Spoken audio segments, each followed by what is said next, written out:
Baik, terima kasih. Selamat pagi Bapak Ibu. Selamat Natal dan Tahun Baru sekali lagi.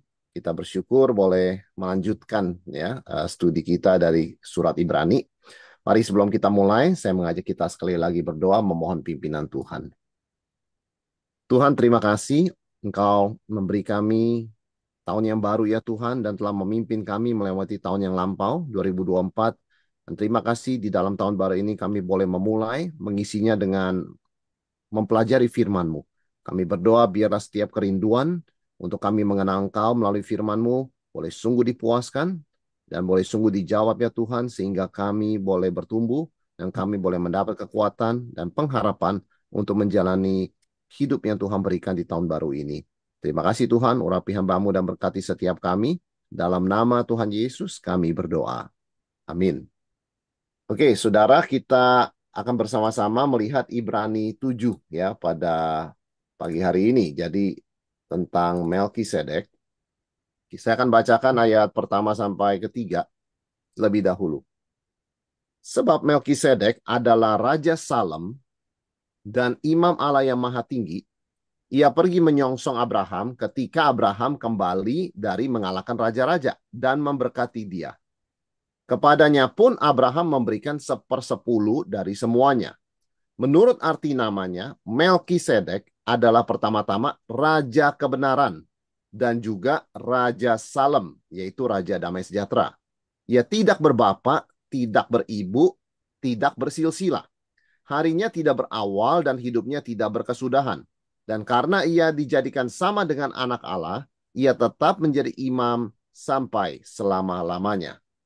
Saudara, kenapa tiba-tiba muncul Melkisedek di sini? Kita tahu ini adalah bayang-bayang ya di Perjanjian Lama, bayang-bayang tentang Kristus ya. Melkisedek muncul sebagai sosok yang istimewa, disebut namanya itu Raja Salem dan Imam Allah. Yang mengingatkan kita sebetulnya dua jabatan ini jabatan Kristus ya. Jarang sekali raja dan imam jadi satu. Daud ya dia bukan imam, dia raja begitu ya. Mungkin dia nabi tapi dia bukan imam begitu loh. Ya jadi siapa raja yang adalah imam itu jarang. Ya salah satunya memang Melkisedek. Ya kalau di perjanjian lama ada raja coba-coba menjadi imam mempersembahkan korban seperti Saul atau siapa itu dihukum oleh Tuhan. Jadi dua peranan ini nggak biasanya jadi satu orang. Nah, jadi ini sesuatu yang langka dan terjadinya itu memang atas seizin Tuhan ya nggak bukan karena ambisi manusia dan Melkisedek itu imam dan raja menjadi bayang-bayang Yesus yang adalah imam besar kita dan raja kita ya jadi itu fungsinya saudara sekalian. Nah, timing Allah itu sempurna khususnya kalau kita lihat kapan Melkisedek munculnya setelah Abraham kembali dari peperangan mengalahkan raja-raja memberkati dia. Jadi timingnya ini luar biasa karena Abraham habis berperang pasti lelah, begitu ya. Pasti dia lelah habis berperang. Tiba-tiba muncul sosok namanya Melkisedek. Nah ini kan tidak mungkin kebetulan, saudara sekalian ya. Ini adalah memang rencana Tuhan, di timing, diatur oleh Tuhan, sehingga munculnya itu pas Abraham lelah, begitu ya. Jadi ini merupakan satu bayang-bayang juga ketika kita lelah, ketika kita sulit, ketika kita merasa tidak ada jalan, ya lihat pada Kristus ya. Karena seperti itu Melkisedek munculnya. Ya. Yang menarik disebut dia dijelaskan namanya itu mengandung nubuat saudara sekalian ya. Satu sisi harafiah Melkisedek itu artinya raja kebenaran, Melek dan Sadik ya, raja kebenaran. Tetapi bukan hanya itu pertama-tama ya. Tapi kemudian juga disebut Raja Salem yang berarti Shalom, damai. Nah, ini Melkisedek adalah bayang-bayang Kristus yang luar biasa ya. Tetapi kita harus ingat Melkisedek tetap bukan Kristus ya. Melkisedek adalah bayang-bayang Kristus dimunculkan sebagai bayang-bayang Kristus suatu saat Yesus datang menjadi imam besar menurut aturan Melkisedek ya. Tetapi dia sendiri bukan Kristus. Nah, memang yang menarik kalau kita lihat kenapa disebutkan raja kebenaran sebelum disebut raja damai? Karena memang damai itu hanya bisa datang kalau ada kebenaran. Jadi ini yang mau disampaikan oleh Ibrani. Kenapa Yesus harus mati sebagai korban untuk membenarkan kita? Righteousness ya. Jadi kebenaran kita itu adalah melalui darah Yesus dicurahkan. Nah setelah darah Yesus dicurahkan, kita menjadi orang benar, baru kita ada peace dengan Tuhan. Nah jadi righteousness selalu mendahului peace. Ya. Sebab itu penulis Ibrani tekankan, pertama-tama kebenaran, selanjutnya damai. Jadi damai yang sejati mengalir dari kebenaran, yaitu apa? Status kita dengan Tuhan sudah benar, dibenarkan, ya. Baru kita punya peace with God, begitu kan? Damai dengan Allah. Paulus juga mengatakan demikian. Jadi kita yang sudah dibenarkan oleh darah Kristus, kita sekarang punya damai dengan Allah. Roma 5 ayat 1. Jadi urutannya di Alkitab demikian, ya. Grace, kemudian righteousness, ya. Kemudian juga ada peace baru. Saudara sekalian, yang menarik di sini kita lihat kelahiran dan kematian Melkisedek tidak dicatat, sehingga Alkitab menyebutnya dengan istilah yang menarik, yaitu tidak berbapak, tidak beribu, tidak bersilsilah. Harinya tidak berawal, hidupnya tidak berkesudahan. Nah, pertanyaannya, apakah ini manusia begitu ya? Kok orang tidak ada ayah, tidak ada ibu, harinya nggak ada hari lahir, nggak ada hari mati, begitu kan? Dijadikan sama dengan anak Allah. Nah, saudara sekalian, apa maksudnya? Ini kan bukan kebetulan, ya, tetapi rencana Tuhan untuk menjelaskan keimaman Kristus yang kekal. Jadi kita percaya Melkisedek bukanlah Tuhan, tetapi tidak ada yang tahu siapa bapaknya, siapa ibunya, kapan dia lahir, kapan dia mati. Ini figur yang misterius dimunculkan oleh Tuhan tanpa data-data yang jelas asal-usulnya. Kenapa ada sosok misterius ini muncul? Untuk menggambarkan suatu saat, ya, imam yang Tuhan kirim, yaitu Yesus Kristus. Yang jelas harinya tidak berawal, tidak berakhir, ya. Yang jelas dia adalah dari kekekalan, saudara sekalian. Jadi Melkisedek dimunculkan untuk mempersiapkan nanti Kristus, karya Kristus dan karyanya, begitu ya. Tapi dia sendiri jelas bukan Tuhan, tapi dijadikan sama dengan anak Allah. Maksudnya begitu. Maksudnya dibuat figurnya itu karena orang nggak tahu, nggak ada akses ke sana, seperti anak Allah. Kira-kira seperti itu, ya. Nah, satu hal yang kita pelajari, saudara sekalian, dari semua ini, akses kita kepada Tuhan bukan tergantung sistem, ya, keimaman, ya, Harun, Lewi, begitu ya.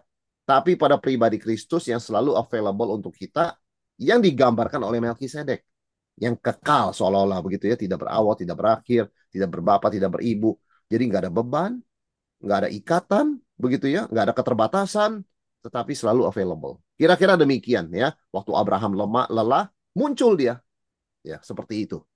Nah, saudara sekalian, kemudian penulis Ibrani mau menegaskan, Melkisedek itu kebesarannya bahkan diakui Abraham. Karena orang Yahudi ini kan banyak sekali meninggikan Abraham. Kami anak Abraham. Oke, coba kita dengar apa yang bapakmu katakan. Bapak kita katakan tentang Melkisedek, ya. Abraham memberikan perpuluhan kepada Melkisedek. Dan tidak ada hukum Taurat yang bilang harus kasih 1/10. Itu dicatat di kitab Kejadian. Belum ada aturan perpuluhan. Abraham dari hati yang kagum dan penuh hormat memberikan 1/10 kepada Melkisedek. Artinya, apa yang mau disampaikan penulis? Ada sesuatu yang lebih agung dari Taurat. Ada sesuatu yang lebih agung dari Taurat. Ada seseorang yang lebih tinggi dari Harun Lewi yang bikin aturan imam, begitu ya, yang Tuhan kasih ke mereka. Jadi persembahan Abraham itu lahir dari rasa syukur ya atas kemenangan, ya, dikasih kemenangan oleh Tuhan, bukan kewajiban agama. Kamu harus kasih perpuluhan, nggak ada aturan itu waktu itu. Nah, ini bukti kebesaran Melkisedek. Kenapa? Bahkan bapak leluhur yang dihormati oleh orang Yahudi, yaitu Abraham, dihormati oleh Lewi, dihormati oleh Harun sebagai imam, begitu ya. Itu pun sujud, ya, memberikan persembahan kepada Melkisedek. Sedangkan Lewi adalah keturunan Abraham. Berarti rankingnya kan jelas. Ya, kalau orang berkata, mana bisa Yesus jadi imam besar? Dia bukan keturunan Lewi, bukan dari Harun, begitu ya. Ada sesuatu yang lebih besar dari Lewi dan Harun. Itu bapakmu Abraham pun akui. Yaitu Melkisedek. Ya. Saudara bayangkan gap derajat antara Melkisedek dan Lewi. Melkisedek kepadanya Abraham kasih perpuluhan. Lewi itu cucunya, keturunannya Abraham. Ya. Jadi status Melkisedek sebagai orang luar itu mengejutkan sebetulnya. Disebut orang luar, saudara sekalian, ya, ayat yang ke-6 ya. Tetapi Melkisedek yang bukan keturunan mereka. Jadi orang luar dong, begitu ya. Muncul mengejutkan. Nah, justru Abraham memberikan perpuluhan kepadanya, ya. Dan yang lebih mengejutkan, kita lihat di sini Melkisedek memberkati Abraham. Dan ada satu prinsip yang nggak boleh disangkali, tidak dapat dibantah, ya, bahwa yang lebih rendah diberkati oleh yang lebih tinggi. Nah, jadi jelas itu prinsip rohani, ya. Yang lebih rendah diberkati oleh yang lebih tinggi. Melkisedek memberkati Abraham. Artinya Melkisedek secara derajat lebih tinggi dalam konteks ini, ya. Abraham diberkati, berarti secara derajat lebih rendah. Nah, saudara sekalian, ini hukum rohani begitu ya, nggak mengatakan, kita nggak aplikasikan ini dalam konteks gimana, oh pendeta memberkati dia lebih tinggi, enggak, tetapi ini kan hukum rohani. Bayangkan seorang misalnya yang seorang orang tua memberkati anak begitu ya, memberkati seorang anak kan derajatnya lebih tinggi. Bukan dia manusia yang lebih tinggi begitu ya, maksudnya derajatnya di dalam konteks itu. Dan ini kan menjadi suatu kesimpulan. Sebetulnya Melkisedek dengan Abraham tinggi mana? Tinggi Melkisedek karena Melkisedek memberkati, Abraham diberkati. Kalau Melkisedek lebih tinggi dari Abraham, Abraham lebih tinggi dari Lewi yang adalah keturunannya. Apa gapnya antara Melkisedek dan Lewi? Jauh sekali. Jadi dengan kata lain penulis Ibrani mau mengatakan, kenapa memusingkan Yesus bukan turunan Lewi? Apa urusannya Yesus bukan turunan Lewi? Ada suatu sistem yang lebih tinggi kok, pribadi yang lebih agung kok. Ya, kira-kira begitu saudara sekalian. Bapak Ibu ya, itu yang menjadi pesannya. Nah, kemudian menulis Ibrani lebih eksplisit ngomong, ini keimaman Melkisedek ini yang merupakan aturannya Yesus ikuti, itu jauh lebih unggul, dia kontraskan ya. Misalnya kita lihat ayat 8. Kalau Imam Harun lah, Lewi begitu ya, itu kan manusia imam fana begitu ya.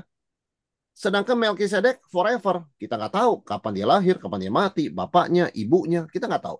Itu kontras pertama, saudara sekalian ya. Jadi dikatakan di sini manusia-manusia fana, yaitu imam.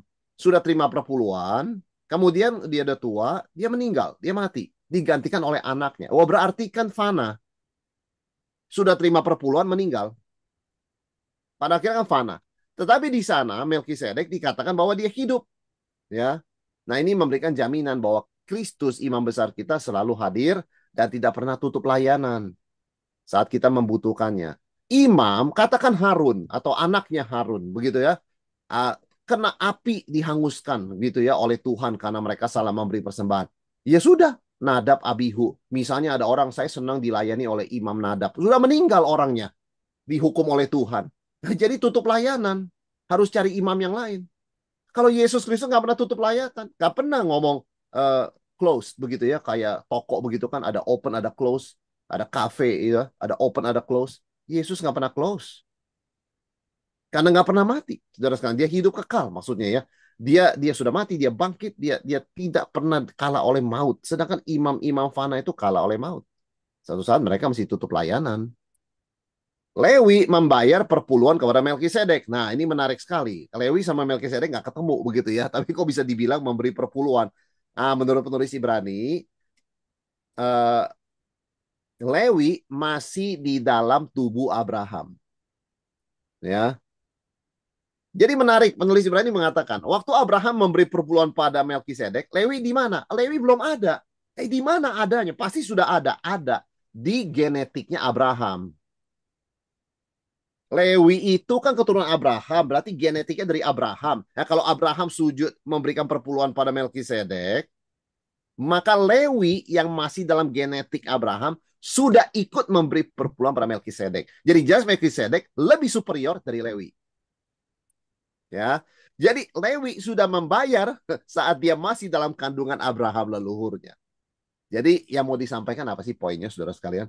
Sistem Lewi yang suka diagungkan orang Yahudi itu adalah tetap inferior, ya.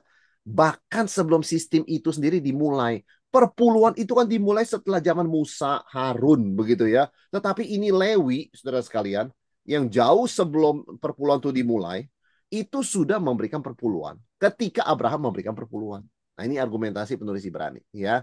Jadi kita nggak perlu prosedur rumit ya, mengikuti Taurat sampai detil atau perantara khusus harus keturunannya imam, keturunannya Lewi, enggak ya.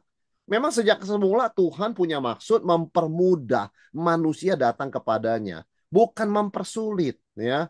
Dan Kristus membuka jalan akses langsung kepada bapak, saudara sekalian. Jadi seringkali orang Yahudi miss ini ya pada zaman Tuhan Yesus, yaitu oh kita harus ikuti Taurat. Kalau kamu mau terima Yesus pun masih disunat, begitu kan? Mereka punya konsep Allah mempersulit. Apa yang gampang dengan iman dipersulit. Tapi di sini penulis Ibrani seperti penulis Perjanjian Baru lainnya jelaskan maksud Yesus mempermudah bukan mempersulit ya. Meskipun di Perjanjian Lama ada hukum perpuluhan, harus keturunan imam, tapi sudah ada Melkisedek. Jadi memang itu bayang-bayang akses ke Tuhan dipermudah bukan dipersulit. Begitu loh. Jadi meskipun orang bukan Yahudi, di luar sistem, tidak ngerti Taurat, tetap bisa datang pada Yesus. Bisa dapat layanan imam besar. Nggak perlu banyak birokrasi. Nah ini ya kira-kira relasi kita dengan Tuhan bukan pakai birokrasi, tapi lewat seorang perantara simple, yaitu Yesus Kristus yang selalu available, nggak pernah tutup layanan ya untuk kita. Nah, kira-kira demikian. Dan penulis Ibrani lebih dalam lagi dia masuk ke dalam menunjukkan ketidaklengkapan imamat Lewi ya. Lewi Harun itu satu paket saudara sekalian. Imamat Lewi tidak membawa kepada kesempurnaan. Ya, dikatakan andai kata oleh imamat Lewi telah tercapai kesempurnaan, apakah sebabnya masih perlu seorang lain ditetapkan menjadi imam besar? Ya, kan Tuhan sudah ngomong tentang imam besar di dalam zaman Daud, begitu kan ya? Di dalam zaman Daud kan sudah ada sistem Lewi, sistem Harun. Kenapa Tuhan masih ngomong seorang imam besar? Berarti tidak sempurna. Maka harus ada seorang high priest, great high priest ya imam besar. Tidak perlu imam lain kalau sudah sempurna. Teruskan aja, turun-temurun, jalankan ya. Tetapi Tuhan sendiri bicara melalui Mazmur, saudara sekalian. Mazmur kan ditulis oleh Daud salah satunya. Zaman Daud kan jauh setelah zaman Lewi. Kok masih bicara imam besar? Kan sudah ratusan tahun menjalankan sistem Lewi begitu ya. Kalau sudah perfect nggak perlu disebutkan. Tapi tidak. Tuhan sendiri bilang one day saya kirim imam besar. Ya. Nah ini menunjukkan Allah sudah merencanakan tanda kutip perubahan sistem imamat ya. Sebagai orang percaya, kita bersyukur kita nggak perlu bergantung pada perantara manusia. Seperti di Perjanjian Lama. Karena Yesus imam besar kita. Karena memang Tuhan ganti sistemnya. Sistem yang sulit dibuat jadi mudah. Sistem yang terbatas, tergantung orang yang bisa mati, menjadi sistem yang permanen. Yesus nggak pernah bisa mati. Ya. Jadi perubahan imamat, nah penulis Ibrani katakan, kalau sekarang imamnya sudah berubah, bukan imam manusia, tapi imam besar, Yesus Kristus, menurut Melkisedek, maka Tauratnya juga mesti diubah, tanda kutip. Ya, perubahan hukum Taurat, tuntutan maksudnya. Ayat 12, sebab jikalau imamat berubah, dengan sendirinya berubah pula hukum Taurat itu. Karena kan sistem imamat ada dalam paket hukum Taurat. Kalau sistem imamatnya berubah atau tidak lagi berlaku, maka hukum Tauratnya juga dianggap tidak lagi valid, saudara sekalian ya. Kan umat menerima hukum Taurat berdasarkan sistem imamat. Kalau imamat berubah, hukum Taurat harus berubah. Ini logis, saudara sekalian. Nah, satu hal kita bersyukur. Sebagai manusia kita seringkali kita melanggar hukum Tuhan, begitu ya, hukum Taurat. Dan kalau menurut sistem imamat yang lama, kita harus membawa korban untuk dosa tidak disengaja. Untuk dosa sengaja nggak ada korbannya. Sedangkan kita banyak dosa disengaja. Ya, itu artinya apa? Nggak bisa imamat Lewi. Seberapa dia birokrasinya bagus, seberapa dia sudah bertradisi bertahun-tahun, ribuan tahun, tetap saja dia tidak bisa mengcover dosa yang disengaja. Itu kayak asuransi, saudara sekalian ya. Kalau kita nggak salah, kita diganti. Kalau kita yang nabrak orang, kita nggak diganti. Kan begitu. Kalau kita ditabrak, kita diganti. Namanya nggak sengaja, begitu ya. Atau mobil kita rusak. Tapi kalau kita sengaja nabrak, nggak diganti. Hukum Taurat nggak bisa mengcover dosa sengaja. Nggak bisa. Dosa hanya dosa tidak disengaja ada korbannya. Dosa sengaja langsung dihukum Tuhan. Nah itulah imam besar bisa mengampuni segala macam dosa. Ini sistem yang lebih superior. Sistem yang lebih komprehensif. Sistem yang tidak dibatasi waktu dan jenis pelanggaran. Itu Yesus Kristus. Ya, jadi penulis Ibrani sangat jelas mengatakan ini adalah sesuatu yang Tuhan memang siapkan untuk kita orang-orang berdosa yang memerlukan pengampunan komprehensif. Ya, semua macam dosa, dosa dari lahir sampai dosa kita mati, di cover oleh darah Yesus. Nah, saudara sekalian, Yesus jadi isu berasal dari suku yang berbeda. Ya, suku Yehuda Yesus kan. Yehuda mana pernah melayani di mesbah Tuhan. Ya. Jadi Musa juga nggak pernah bernubuat. Suatu saat akan ada imam dari nggak ada itu di luar sistem. Imam itu harus dari Lewi ya. Tapi kenapa Yesus singa dari Yehuda, keturunan suku Yehuda, kok bisa jadi imam besar kita? Kan orang Yahudi yang sangat tradisional tanya, kok bisa? Sukunya salah kok. Sukunya harusnya Lewi, dia Yehuda. Nah, penulis Ibrani tegaskan, memang Tuhan sudah bermaksud menetapkan. Sebab ia termasuk dari suku lain, dan suku ini tidak pernah ada seorang pun yang melayani di mezbah. Tuhan kita berasal dari suku Yehuda ayat 14. Dan mengenai suku itu, Musa nggak pernah mengatakan apapun tentang imam. Tetapi jangan lupa, suku Yehuda suku yang penting. Karena suku Yehuda dikaitkan dengan turunan raja, bukan imam. Imam itu Lewi. Yehuda itu raja. Yusuf, suami Maria, itu Yehuda. Daud, Yehuda. Jadi Yesus itu imam atau raja? Ya, dua-duanya. Ditegaskan ya, dua-duanya. Menurut Melkisedek dia imam, menurut suku Yehuda dia raja. Ya, jadi Yesus bukan hanya perantara doa kita, tapi raja yang memimpin, memberi arahan untuk keputusan kita yang sanggup melindungi kita. Kita komplit dalam Kristus. Dalam Kristus kita komplit, saudara sekalian ya. Jadi kemunculan imam dari suku non-Lewi menandakan kehendak Allah untuk sistem baru. Itu kira-kira argumen ya yang disampaikan oleh penulis Ibrani. Karena Yesus berasal dari suku yang tidak biasa jadi imam, ini mengingatkan kita bahwa Allah bisa memakai siapa saja, termasuk kita yang merasa tidak layak atau bukan dari latar belakang yang tepat untuk melayaninya. Jadi kalau orang berkata, oh saya orang itu tidak ada potongan ya melayani Tuhan, orang keluarga itu tidak ada uh, uh, profil ya untuk melayani Tuhan. Saudara, Tuhan bisa pakai siapa saja. Tuhan memakai Yesus yang secara kemanusiaannya turunan dari suku Yehuda. Yang imamnya bukan dari Lewi, tetapi dari Melkisedek. Ya. Jadi di sini kebebasan Tuhan bekerja memakai siapa saja. Keselamatan kita adalah karena Tuhan gak ikut sistem manusia yang memang dia sendiri berikan. Tapi sistem itu sudah expire, begitu ya. Tuhan gunakan sistem yang baru, begitu. Nah, saudara sekalian, ini menjadi kekuatan sebetulnya ya, pengharapan buat setiap kita. Nah, kemudian penulis Ibrani masih nggak berhenti, dia terus mengatakan perbedaan mendasar ya.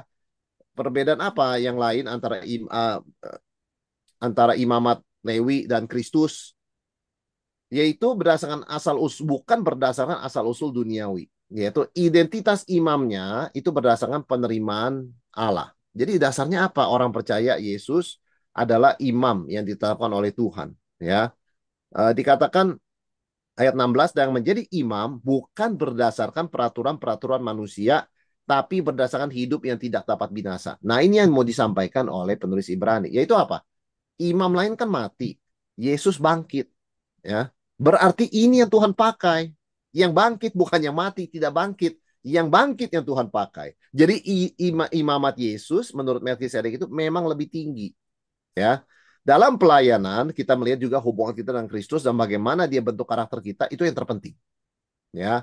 Jadi penulis Ibrani katakan, kamu nggak usah bicara sistem begitu ya, turunan siapa lah, garis siapa. Kamu lihat sekarang, itu mati apa hidup? Mati. Yang ini apa? Yesus hidup. Nah itu, ya. Jadi lihat langsung faktanya. Tidak usah banyak, tidak perlu banyak bicara dan memikirkan garis keturunan. Karena yang paling penting termasuk dalam relasi kita dengan Tuhan, maksudnya dalam hidup kita itu relasi dengan Tuhan. Bukan siapa ya papa kita, mama kita, siapa leluhur kita begitu ya. Kita ini dari mana asal usulnya? Itu nggak penting dalam relasi dengan Tuhan, ya. Imamat Lewi dikatakan berdasarkan hukum perintah daging, ya. Tetapi imamat Kristus berdasarkan kuasa hidup yang tidak dapat binasa. Dan kita tahu esensi hidup kan adalah transformasi, ya. Transformasi seperti Yesus yang mati kemudian bangkit dan hidup selamanya. Transformasi, ya. Transformasi. Nah, orang percaya diubahkan menjadi seperti itu. What is life begitu ya? Life itu kan bukan kamu keturunan siapa, tetapi karakternya apa begitu loh. Jadi penulis Ibrani katakan kita harus lihat kepada faktanya, bukan kepada garis keturunan. Ya, masalah perintah itu kan norma eksternal, masalah ketaatan eksternal begitu ya. Karena tujuan pelayanan kan bukan sekedar memenuhi kewajiban, tapi mengalami transformasi karakter seperti Kristus. Jadi betul-betul harus lihat karakternya seperti apa, bukan dia anak siapa. Ya, dia siapa ininya, apa cucu siapa begitu kan? Dia sukunya apa? Nggak ada begitu, saudara sekalian. Ya, Jadi penulis Ibrani mau semua pembaca termasuk kita use common sense. Jangan diikat oleh birokrasi, aturan, silsilah dan sebagainya. Karena tidak demikian ya kita melihat dalam keimaman Yesus. Dan ditegaskan lagi, ada juga dasar Alkitab yang jelas soal imamat Yesus. Ini bukan bisa-bisanya penulis Ibrani begitu ya. Dia mengutip di ayat 17 dari Mazmur 110, saudara ya. Kalau kita lihat ya, ayat yang keempat. Sebab tentang dia diberi kesaksian. Engkau adalah imam untuk selama-lamanya menurut peraturan Melkisedek. Jadi di Mazmur, Tuhan sudah bicara. Ya, dan kedua kalinya penulis menggunakan frase ada kesaksian. Jadi bukan dia ngarang, saudara sekalian, bukan dia cocok logi, bukan. Ini memang di Mazmur dituliskan, ya. Kesaksian pertama tentang Melkisedek, dia hidup, begitu ya. Sekarang kesaksian dari Mazmur, engkau imam besar menurut aturan Melkisedek untuk selama-lamanya. Gak pernah expire berarti imamnya Yesus. Ya, itu kan dari kitab suci, saudara sekalian. Nah, ini kan penghiburan buat orang Kristen, yaitu apa? Yesus nggak pernah berhenti menjadi pengantara kita. Oh, nanti kalau sudah di sorga, kita nggak perlu lagi, Pak, pengantara. Kan sudah langsung dengan Tuhan. Tidak, kita tetap perlu pengantara forever. Di dunia kita perlu untuk menghapus dosa. Di sana untuk mengenal Tuhan. Karena tidak ada seorang pun pernah melihat Tuhan.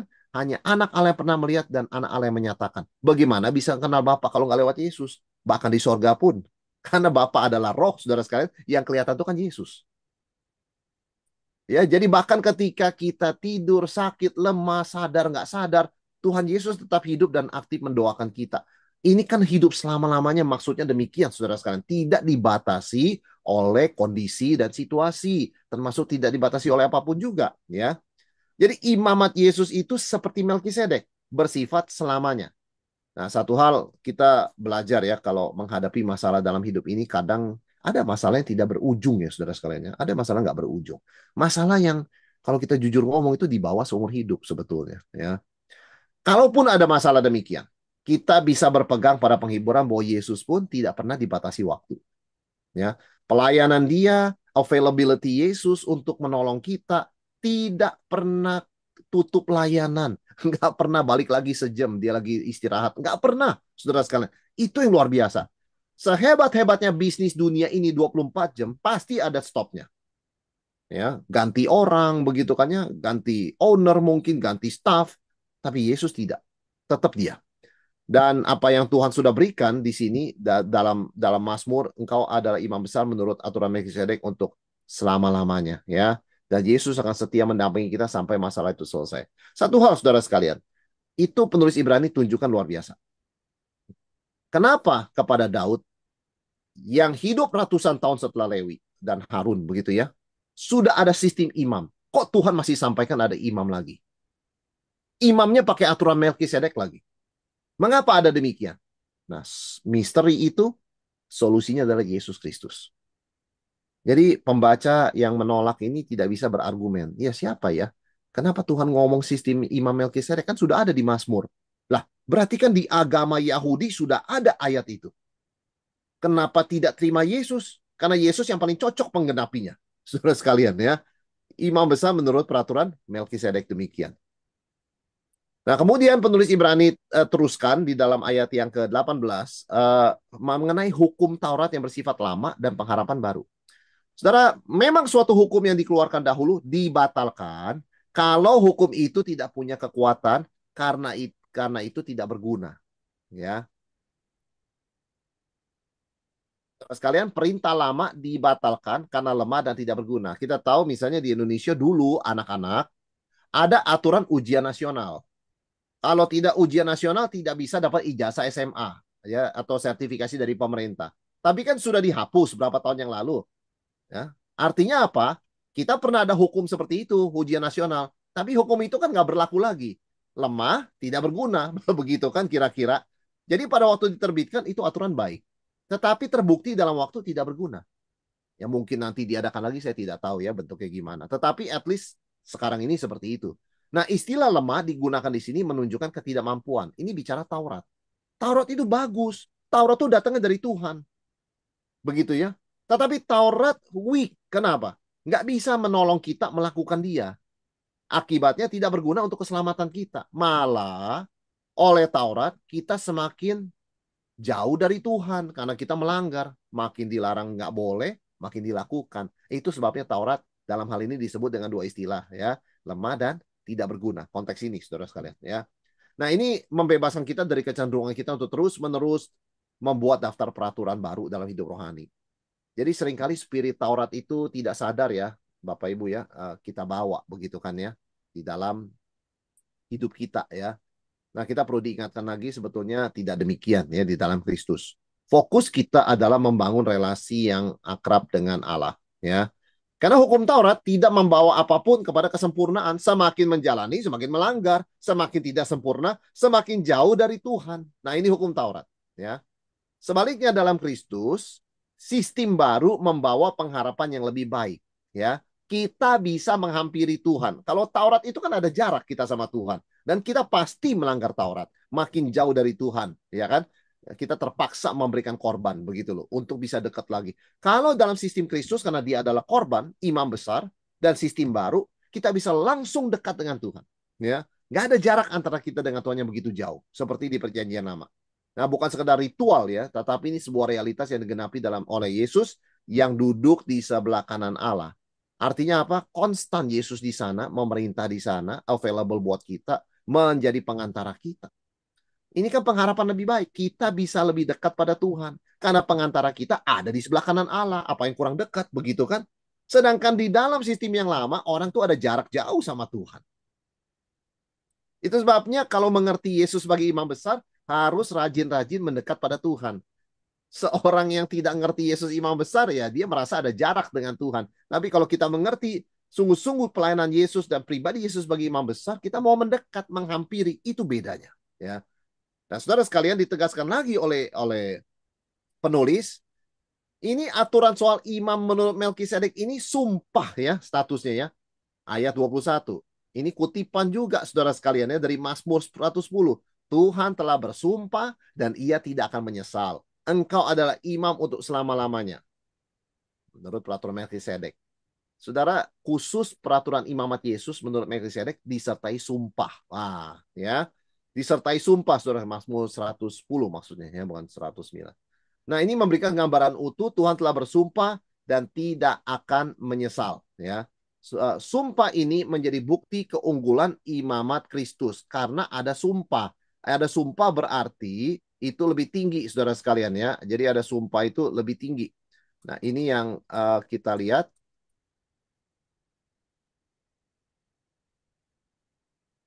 Firman Tuhan ya, bukan popularitas yang menjadi dasar kebenaran. Memang secara populer kan imam keturunan Lewi itu aturannya demikian ya, tapi kan firman Tuhan mengatakan khusus untuk Melkisedek, imam besar menurut aturan Melkisedek, Tuhan bersumpah. Nah, ini kan firman Tuhan jadi dasarnya. Nah, kontras dengan imamat Lewi itu diberikan oleh Tuhan lewat hukum Taurat, tapi nggak ada sumpah. Nah, seperti kepada Abraham, Allah berbicara kepada Mesias Raja, itu Yesus ya. Mesias Raja dengan sumpah, begitu kan, Mazmur 110 loh itu, saudara sekalian. Nah, komitmen Allah adalah contoh dasar bagi kesungguhan komitmen kita kepada Tuhan. Saudara, kita orang Kristen nggak perlu sumpah memang ya. Kita tidak diajarkan untuk sumpah. Tapi apa yang ya, katakan ya. Apa yang tidak, katakan tidak. Jadi nggak perlu ada tambahan embel-embel sumpah. Nggak perlu. Karena kita terbiasa ngomong benar. Ya, itu sebabnya orang Kristen seharusnya adalah orang yang mulutnya paling bisa dipercaya. Karena nggak perlu ada embel-embel sumpah. Demi Tuhan, nggak perlu. Karena Tuhan sudah bersumpah, cukup ya. Dan kita komitmen kita jalankan apa yang ya katakan ya, begitu loh. Tahun baru ini saya yakin kita semua punya doa, punya komitmen. Ketika kita sharingkan pada orang, kita nggak perlu tambah embel-embel sumpah. Saya akan lakukan ini. Demi Tuhan saya lakukan. Just do it, begitu ya. Apa yang ya katakannya, yang tidak katakan tidak. Saudara, kita perlu belajar rela menepati komitmen. Ya, sekalipun tanda kutip rugi. Sekalipun rugi, saudara sekalian ya. Karena itu prinsip dari firman Tuhan. Siapa orang yang boleh naik ke gunung Tuhan yang kudus? Mereka yang memegang pada sumpah walaupun rugi. Walaupun rugi. Ya, itu artinya, saudara sekalian. Dan kita bersyukur Yesus adalah penjaminan perjanjian yang lebih baik. Nah, di sini kita lihat ayat 22. muncul istilah penting yang pertama kali muncul di surah Ibrani, yaitu perjanjian, covenant. Dalam Yunaninya diatheke, ya. Covenant itu kenapa penting? Karena covenant itu luas, ya. Lebih daripada Taurat atau hukum. Jadi kalau dibilang saya ini ada dalam perjanjian dengan Tuhan, oh itu luas. Perjanjian Tuhan itu bisa mencakup orang dari berbagai suku bangsa. Kalau Taurat cuma satu suku, kebanyakan Yahudi, ya kan ya. Hanya orang yang tahu begitu kan. Kalau perjanjian untuk kamu dan keturunanmu, artinya anak masih kecil pun dicakup oleh perjanjian Tuhan. Kalau Taurat, anak kecil nggak bisa. Dia harus bisa melakukan. Karena dia masih kecil, dia nggak bisa melakukan. Jadi tidak termasuk Taurat. Dia umur 12, baru jadi anak Taurat. Bar mitzvah. Kalau perjanjian, begitu lahir pun sudah termasuk. Jadi perjanjian itu anugerah Tuhan. Ya. Anak kita, cucu kita tercakup di dalamnya. Orang dari berbagai latar belakang bisa tercakup dalamnya. Ini istilah yang digunakan. Ini mengacu pada sejarah tentang perjanjian Allah dengan umatnya, ya. Perjanjian itu sendiri adalah ikatan perjanjian kesepakatan dua pihak, ya. Saudara, kita tidak bisa sih memberi jaminan untuk menepati bagian kita. Tetapi luar biasanya Tuhan tetap mengikat dirinya dalam komitmen perjanjian dengan kita, bahkan menyediakan jaminan. Saudara harusnya memberi jaminan kita dong. Apa jaminannya kamu akan taat, ya, akan memenuhi bagian kamu dalam perjanjian ini? Enggak, kita nggak bisa kasih jaminan apa-apa. Malah Tuhan yang kasih jaminan, yaitu Yesus. Yesus adalah jaminan, saudara sekalian, ya. Demikian Yesus adalah jaminan dari satu perjanjian yang lebih kuat. Jadi istilah engios berarti jaminan atau agunan untuk kontrak, ya. Jadi itu istilahnya, kalau Tuhan berubah pikiran, saya tidak mau selamatkan inilah orang-orang Kristen, Yesusnya tetap milik kita. Karena jaminan nggak bisa diambil lagi. Agunan itu nggak bisa ditarik lagi, saudara sekalian. Jadi Roh Kudus dan Yesus buat kita. Kalau Bapak sampai berubah pikiran, Yesus Roh Kudus tetap milik kita. Nah itu kan luar biasa, ya.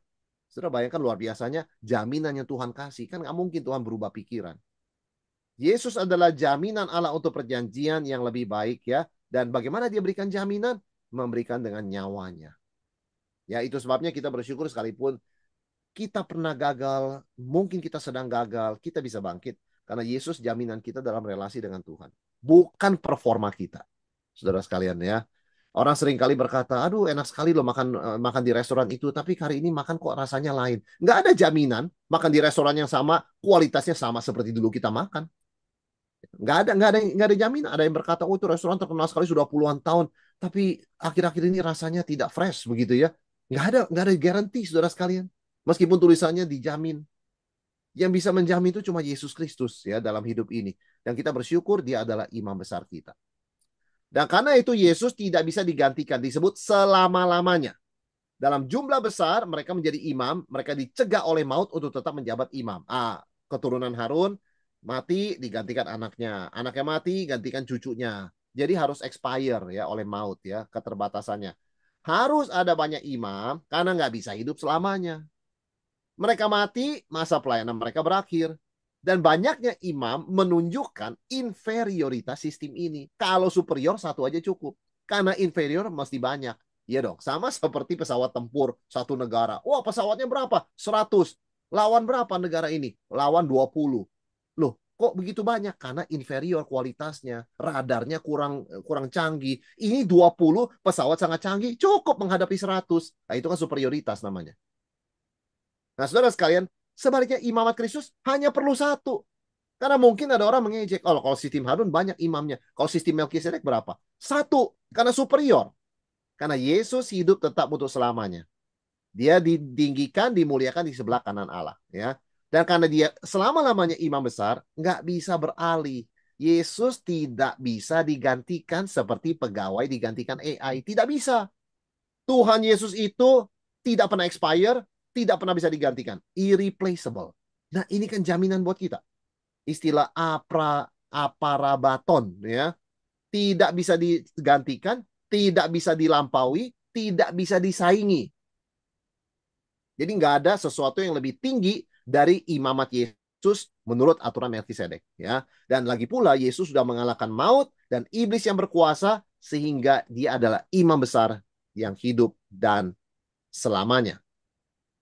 Nah, saudara sekalian, ini berbeda dengan imam duniawi yang kemudian mati dan dikalahkan oleh kematian, ya. Dan kita bersyukur penulis Ibrani membawa kita kepada ayat berikutnya. Kalau begitu, ayat 25, kesimpulannya apa? Ia sanggup menyelamatkan dengan sempurna semua orang yang datang kepada dia, oleh dia datang kepada Allah. Sebab ia hidup senantiasa untuk menjadi pengantara mereka. Senantiasa nggak pernah tutup ya. Karena Yesus itu selamanya dia dapat menyelamatkan dengan sempurna. Karena dia nggak pernah mati lagi setelah dia bangkit. Dan dia melayani sebagai imam besar. Dia bisa menyelamatkan dengan sempurna. Karena dia tidak mati. Sempurna itu bisa berarti secara kualitatif ya, yaitu kita itu diselamatkan dari sifat lama kita, dosa kita, tapi juga bisa berarti saat yang sama kuantitas, yaitu hidup selamanya. Pelayanan Yesus sebagai mediator terus berkelanjutan ya, karena dia nggak pernah mati, dia imam besar untuk selamanya ya. Yesus hidup senantiasa jadi pengantara. Dan sebagai pengantara, Yesus terus mengajukan permohonan atau doa syafaat untuk kepentingan orang lain ya. Saudara sekalian, ini mirip dengan Roh Kudus yang berdoa untuk orang-orang kudus. Jadi Kristus yang duduk sebelah kanan Allah tidak aktif, tidak pasif, tetapi aktif ya, menolong manusia. Jadi Yesus sudah sebelah kanan Allah, bukan berarti dia diam-diam begitu kan ya. Kemudian dia nganggur, tidak saudara sekalian. Dia terus menjadi pembela kita di hadapan Allah. Bahkan ketika kita malas berdoa, kita mungkin juga kecewa sama Tuhan, yang di sorga, Yesus Kristus nggak berhenti berdoa buat kita. Roh Kudus yang dalam kita juga nggak berhenti berdoa buat kita. Saudara bayangkan kita dilayani 24 jam loh. Entah kita tuh ingat Tuhan, nggak ingat Tuhan, kita duniawi atau rohani, kita itu sedang berdosa atau kita sedang hidup kudus. Itu doa Yesus di sorga tidak pernah berhenti. Doa Roh Kudus, pekerjaan Roh Kudus dalam hati kita nggak pernah berhenti. Betapa besarnya anugerah Tuhan ya. Siapa suami, istri, orang tua, anak kita yang layani kita 24 jam. Gak ada yang sanggup, saudara sekalian. Tapi Yesus, kalaupun sanggup, belum tentu mau ya. Tuhan Yesus mau dan sanggup. Betapa kita harus lebih menghargai dia ya. Nah, saudara sekalian, imam besar kita ini dicatat adalah sesuai dengan kebutuhan kita. Yesus memiliki karakter moral yang sempurna. Dia layak ya disebut prepen. Ya, dia layak untuk kita. Bukan kita layak ya, tetapi dia perfect untuk kebutuhan kita. Disebutkan ada 5 sifat Yesus di sini. Yaitu apa? Kudus. Berarti memang Yesus sesuai melakukan perintah Tuhan. Tanpa noda, artinya dia seperti anak domba yang tidak bercacat. Ya. Dan tidak bercela. Artinya nggak ada dosa dia sama sekali. Jadi Yesus dalam relasi yang benar, dia sempurna, dia tanpa noda, dia tidak bercela. Dan 2 kata berikutnya dikatakan Yesus berikutnya adalah terpisah dari orang-orang berdosa. Ya, artinya apa ya? Dia kudus begitu kan ya. Dia posisinya ada di sebelah kanan Allah. Artinya dia dekat dengan Tuhan. Dimuliakan ya dalam kematian, setelah kematiannya lebih tinggi dari langit atau tingkat-tingkat sorga.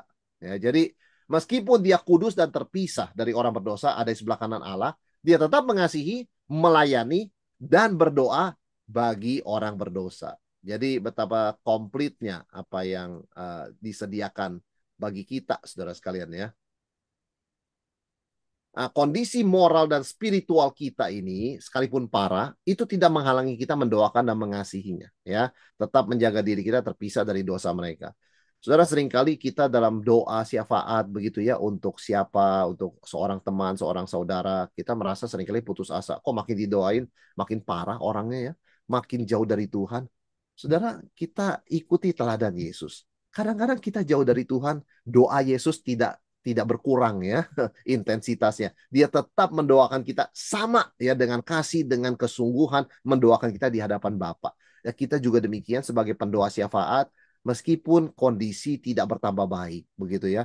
Kita jangan berhenti berdoa, jangan kendor. Tetap berdoa karena di situ pengharapan kita ada imam besar yang tidak pernah turun di dalam melayani kita ya. Selalu terus melayani kita, mendoakan kita dengan sama begitu loh.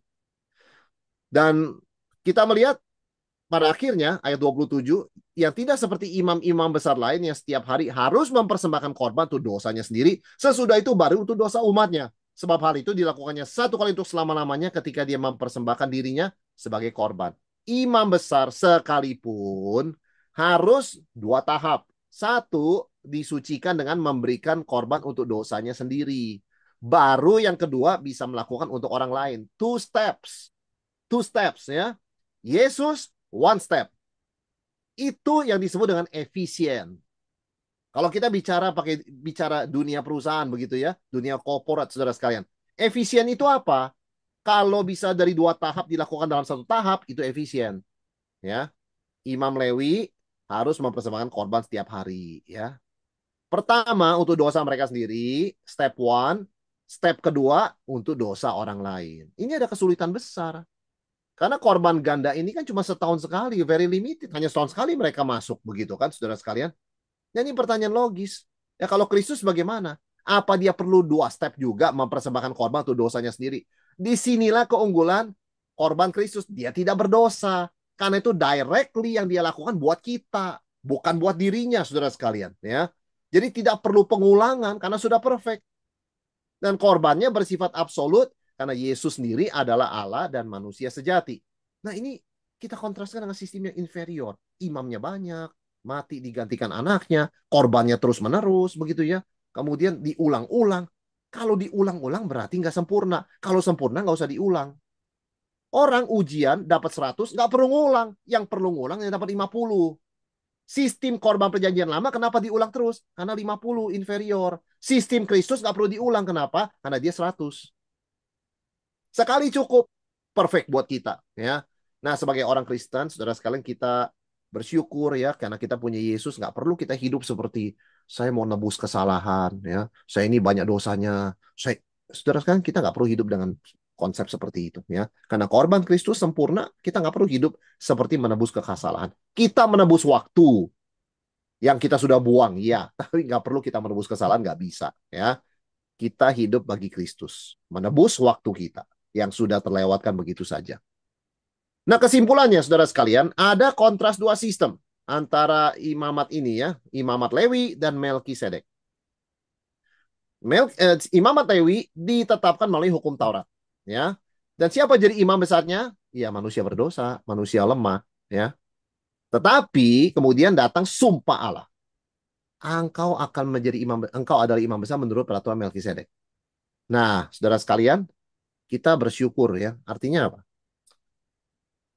Kalau imam-imam tanda kutip di dunia ini banyak kelemahan, ya kita sudah belajar di kitab Ibrani ya. Orang orang Israel juga melewati hal demikian. Imam-imam mereka juga manusia biasa yang banyak kelemahan. Tapi kita bersyukur Yesus adalah pengantara kita dan imam besar kita. Ya. Meskipun imam-imam manusia itu bisa mengecewakan. Ya.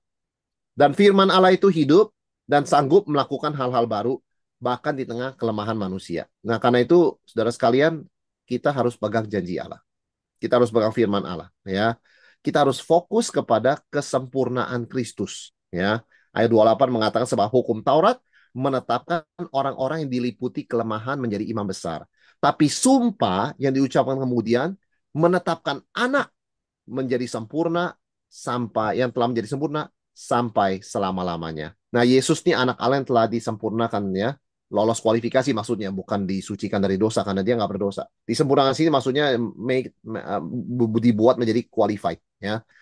Melalui ketaatan yang setia dia menjadi sumber keselamatan yang kekal ya. Saudara, kita perlu memastikan dasar pijakan kita bukan performa ya, kelemahan manusia ya, pelayanan kita, tapi kesempurnaan kesetiaan Kristus.